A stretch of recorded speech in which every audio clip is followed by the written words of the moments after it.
I had just woken up from heart surgery, my chest still aching when the first thing I saw stopped me cold. My wife, restrained in bed, sedatives dripping steadily into her veins. Her eyes looked tired, confused, but alert. And then I noticed the papers on the table, documents David had prepared to declare I could no longer control my $40 million company. My heart wasn't pounding from surgery. It was pounding from shock. How could things have gone this far? If you've ever faced betrayal, you'll understand this feeling. Before I continue, please subscribe and comment where you're listening. Now, let me tell you what happened next. After that first terrifying moment in the hospital, I tried to steady my breathing. My mind kept replaying what I had just seen.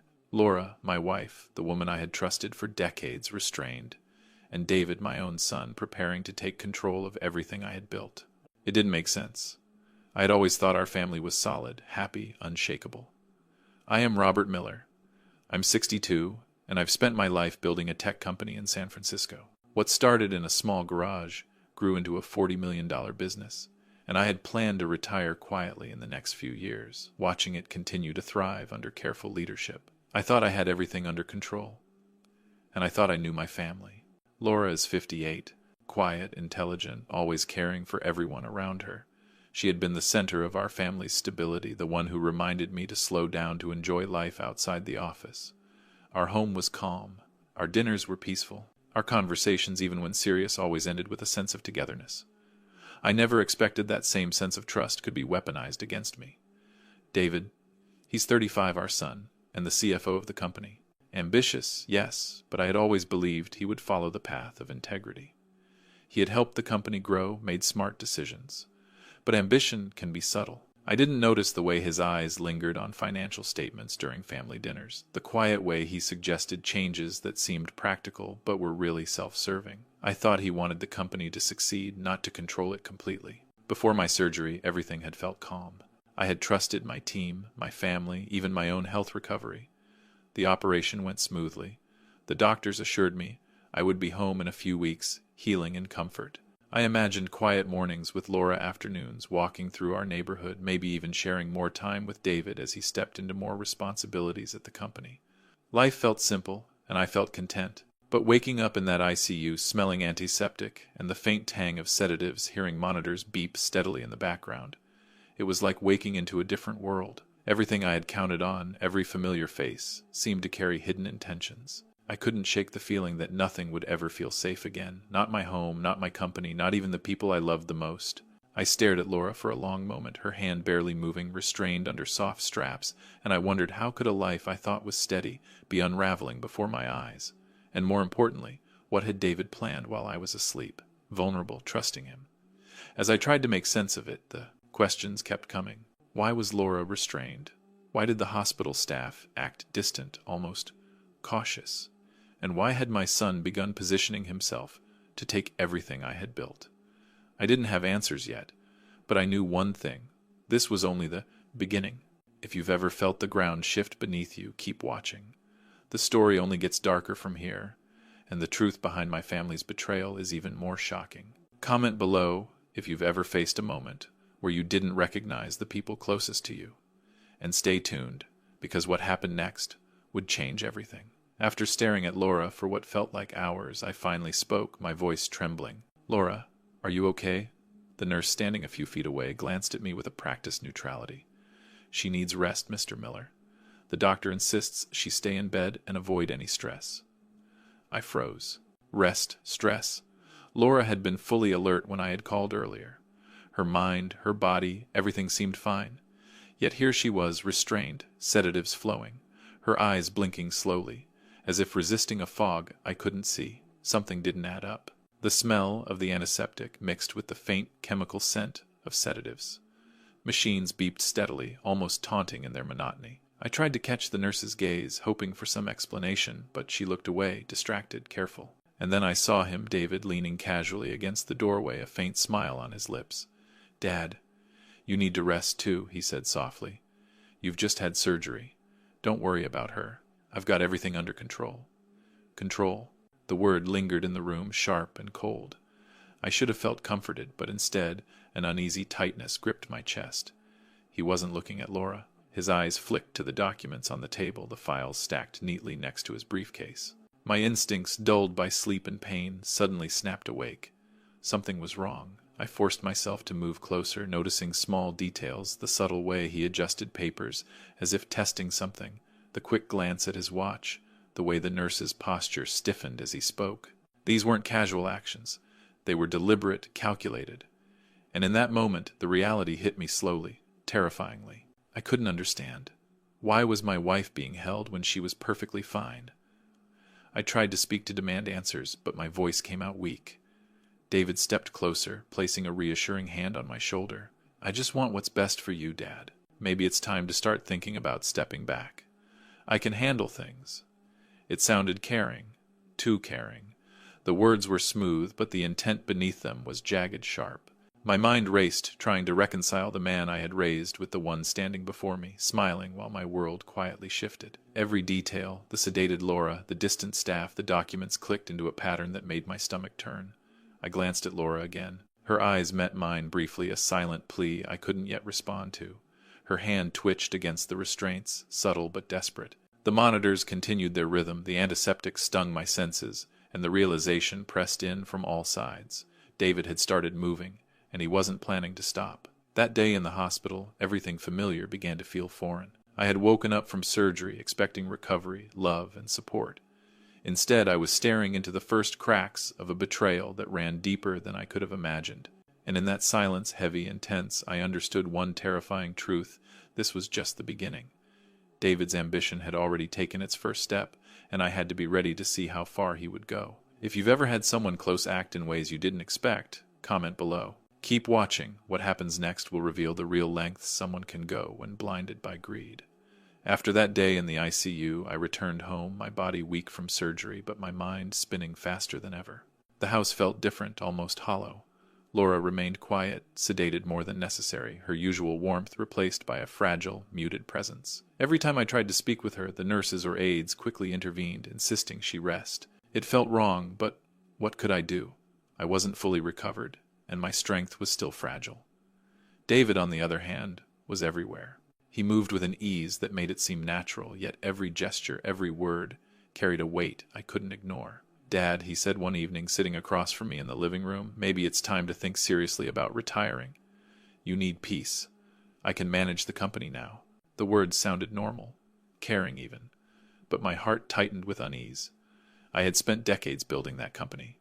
$40 million, employees who trusted me, projects I had nurtured from idea to reality.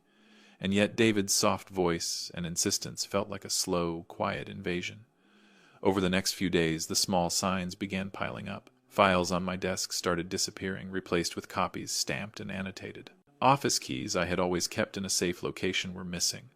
My phone lines at work were mysteriously diverted, and emails I expected to see were delayed or sometimes never came. I remember one afternoon standing in the study watching David sort through papers as if he had every right to be there. "I'm just helping Dad," he said casually when I confronted him. "It's for the family. We don't want to leave things in chaos if something happens to you." Chaos. The word landed heavily. I had never imagined my own son would speak to me this way, and yet the evidence was everywhere. Documents that should have required my signature had already been forwarded. Bank accounts I had opened decades ago had subtle changes I didn't authorize.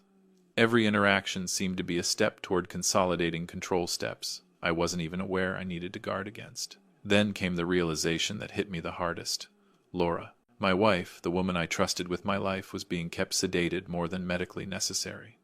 I discovered a small video from the hospital cameras, one that had been sent accidentally to my phone by a staff member. I watched as nurses gently restrained her administered sedatives and whispered reassurances that weren't meant for her to understand. The reason wasn't medical. It was to prevent her from interfering, from asking questions, from reminding me or David of what was right. I felt the weight of betrayal settle in my chest. David was no longer my son who had made mistakes or been ambitious. He had become a master of manipulation, using the people around him, including his mother, as pawns. The air in our home, once filled with laughter and calm, now carried an almost imperceptible tension. Every glance, every word, every gesture seemed loaded with hidden meaning. And then I saw it, an email on my office computer. I had thought it was a reminder from my assistant, but it was different. The sender, David. The subject line, preparation for transfer of control. My hands trembled as I opened it. Dad might not survive the recovery. Prepare documents to transfer control of the $40 million company to me. I will ensure the transition is smooth for the family.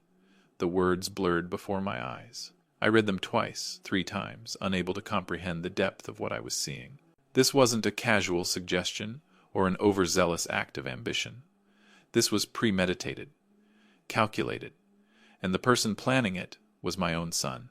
That night I sat in the study, staring at the empty chair across from me where David had been moments before.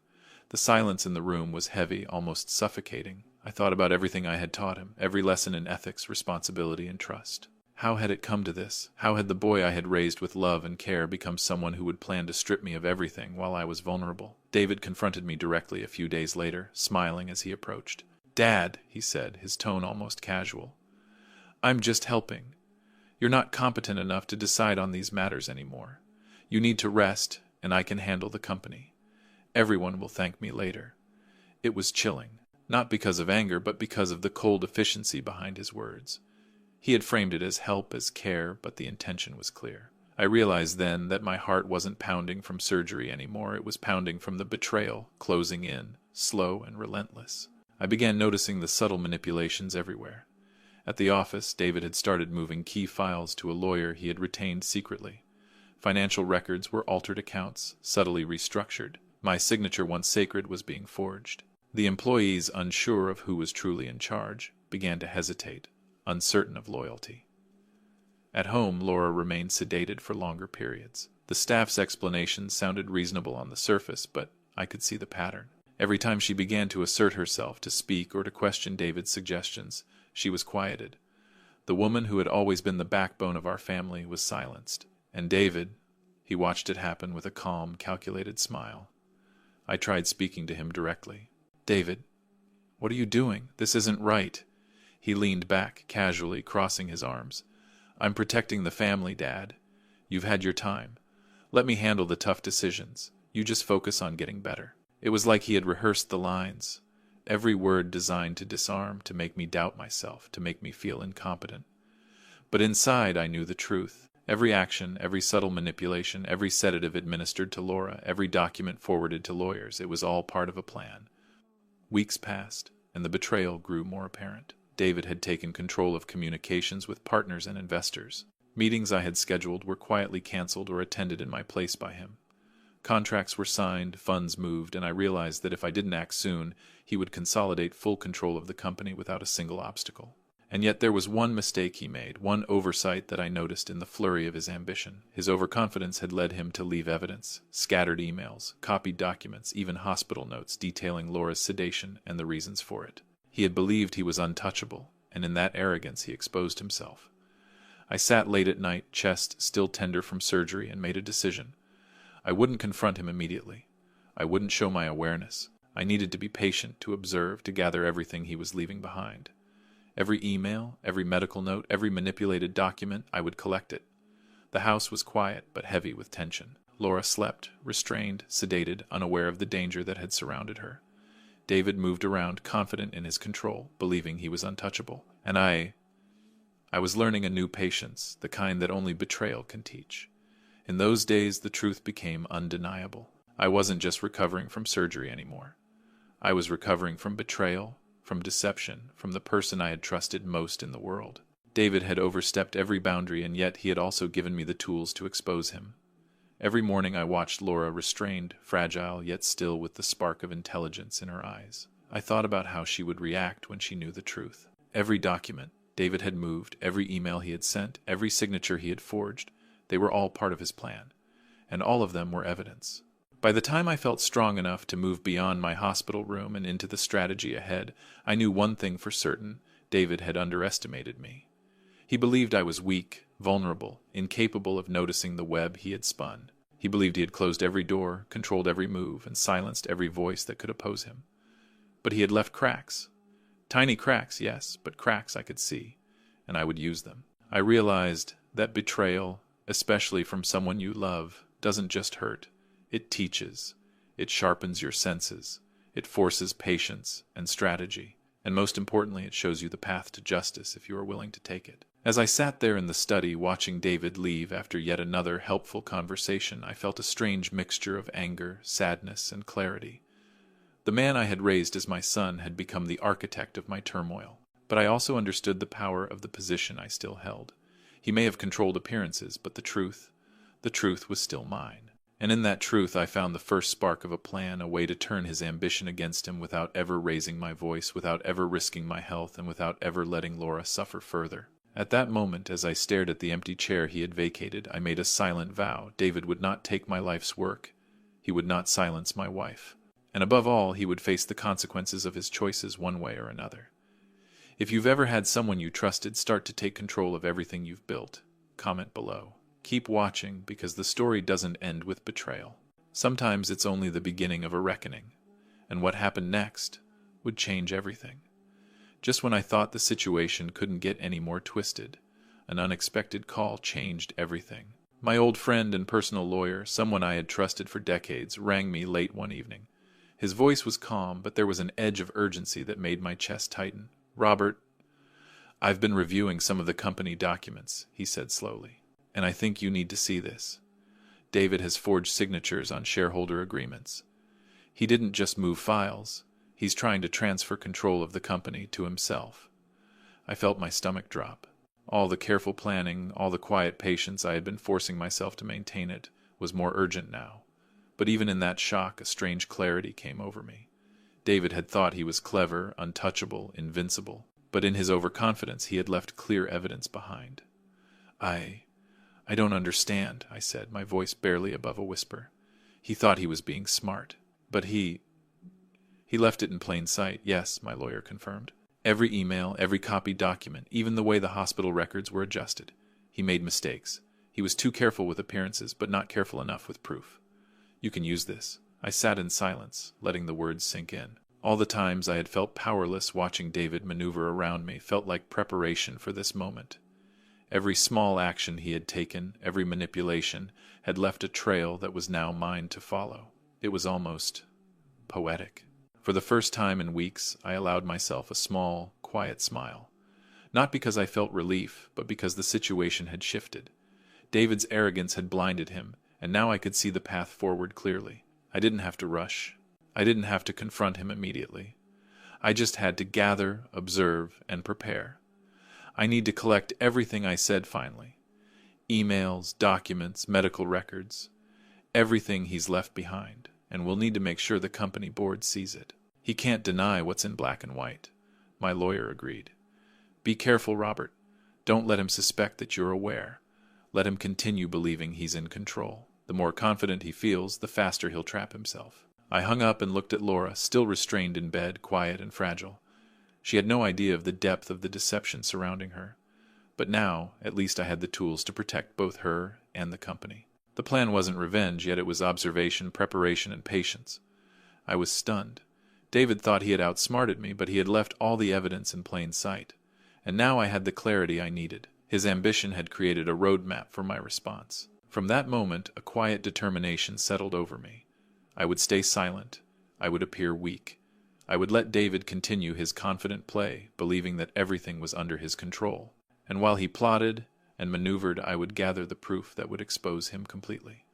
If you've ever seen someone overreach because they thought no one was watching, you'll understand this feeling. Comment below if you've ever caught someone in their own trap. And stay with me, because now the stage is set for the silent strategy that would change everything. After that call with my lawyer, I knew I had to be careful.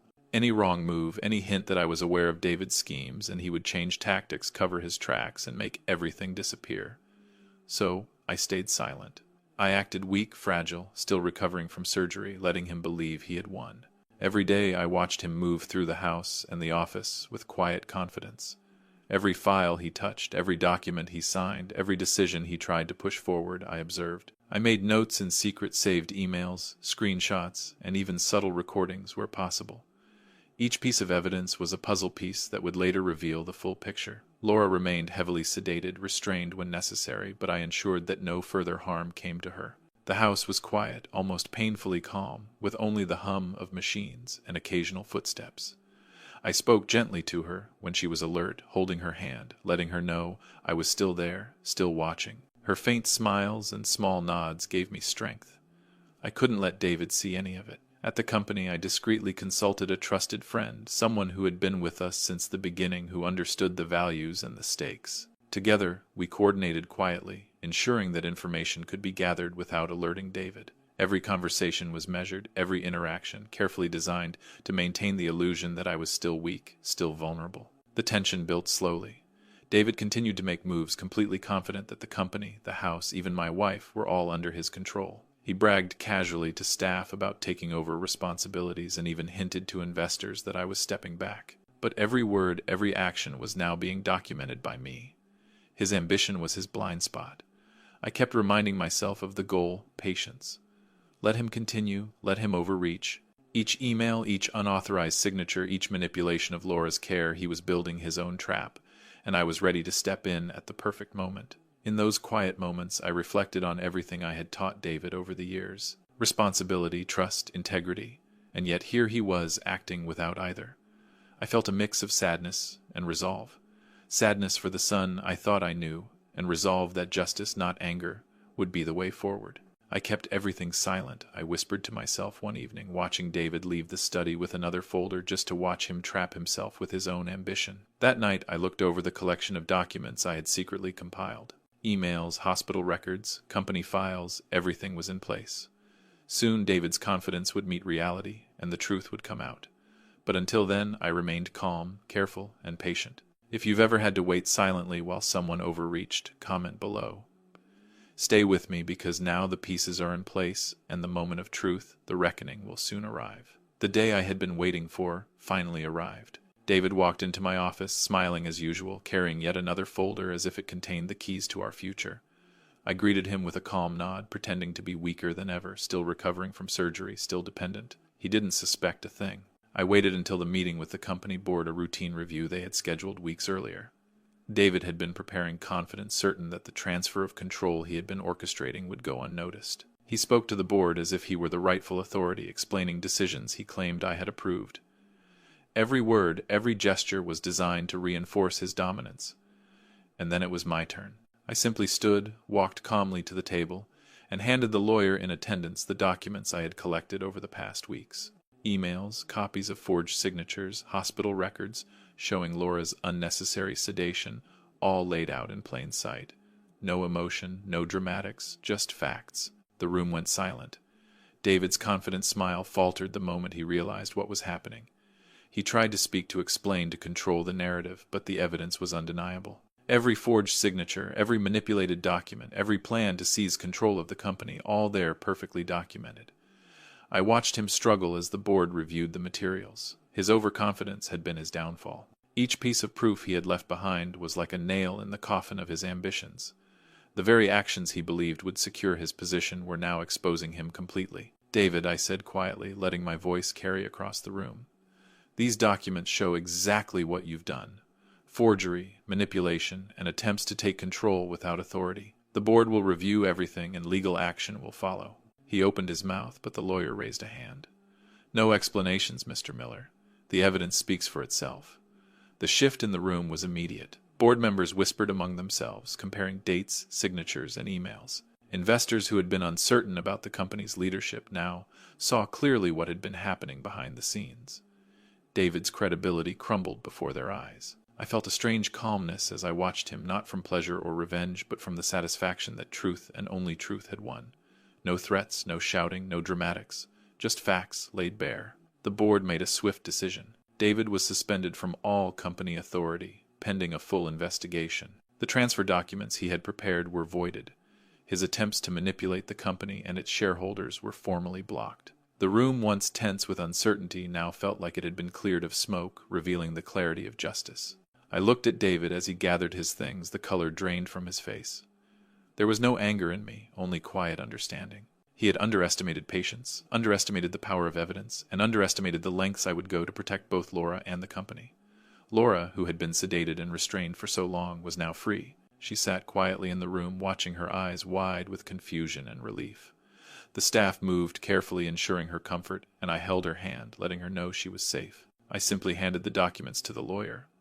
I whispered almost to myself. She never saw it coming from me.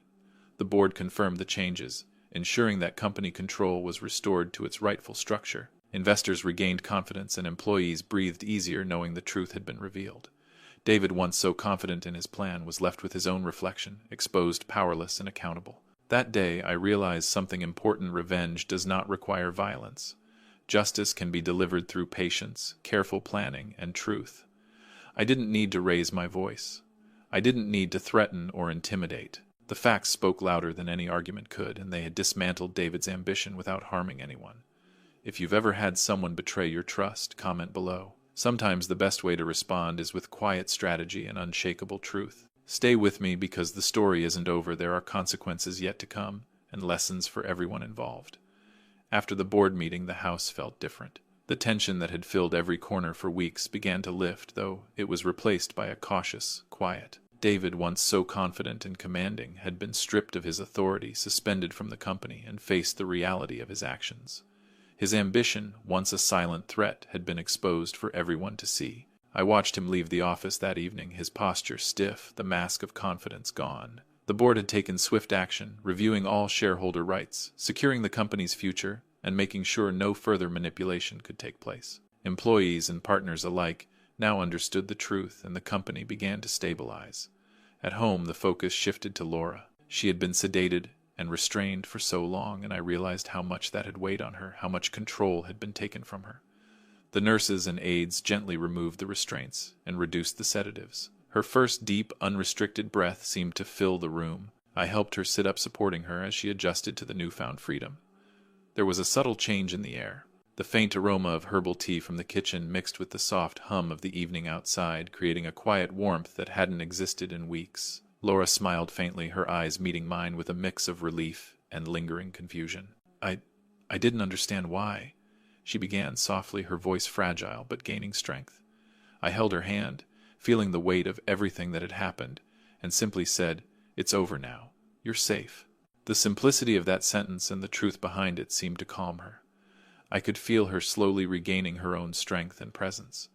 David's actions had consequences beyond the company. Our family relationships were fractured, the trust we had taken decades to build, now broken. Conversations were now cautious, every interaction measured. I knew it would take time for wounds to heal, if they ever fully would. The betrayal had left a mark, one that couldn't be erased. Even so, there was a sense of restoration. The company, once threatened by ambition and deception, was now secure.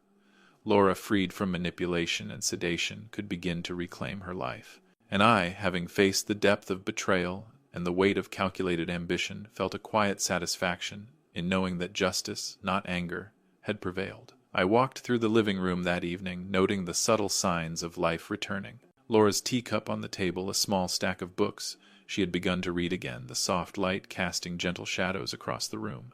It was calm. It was safe. And for the first time in weeks, it felt like home. If you've ever seen someone face the consequences of their own ambition, comment below. Stay with me, because the final chapter is coming: lessons learned, truths revealed, and the moral that binds it all together. Life slowly returned to a sense of normalcy, though nothing would ever be exactly the same. My health stabilized, my recovery continued, and I returned to the office with renewed focus. The company, once threatened by ambition and deceit, was now on secure footing. Employees and partners knew the truth, and stability was restored. Laura and I spent quiet mornings together, sipping tea, sharing soft conversation, and rebuilding the trust that had been shaken. Her recovery, both physical and emotional, was gradual, but each day brought a small victory. The warmth and calm she radiated reminded me why protecting her had been so essential. David faced the consequences of his actions. Suspended from authority, his credibility destroyed, he was left to reflect on choices that had taken him down a path of greed and betrayal. Our family bond was fractured, and I knew that some lessons may take a lifetime to truly sink in. I looked at him one last time, quietly, as he left the office for what felt like the final time, and wondered would these lessons reach him before he learned to take responsibility for his actions. The moral became clear to me: ambition and betrayal can never triumph over truth and patience. Power and money are meaningless if they come at the expense of family, love, and integrity. I had witnessed how carefully laid plans of manipulation could be undone not with anger or force, but with calm observation, evidence, and measured action. As I reflected on everything, I realized the importance of vigilance, the necessity of patience, and the power of truth. Betrayal may strike from those closest to us, but justice, when delivered thoughtfully and fairly, can restore balance without harming the innocent. If you've ever faced betrayal or seen ambition spiral out of control, share your thoughts in the comments below. And if you want to follow more stories of real-life drama, justice, and family intrigue, please like this video, subscribe, and turn on notifications. Life doesn't always go as planned. People don't always act as we hope. But the truth, when we have the courage to observe, prepare, and act, can always prevail. And with that, I finally felt a quiet sense of closure, knowing that for now justice had been restored and those I loved were safe.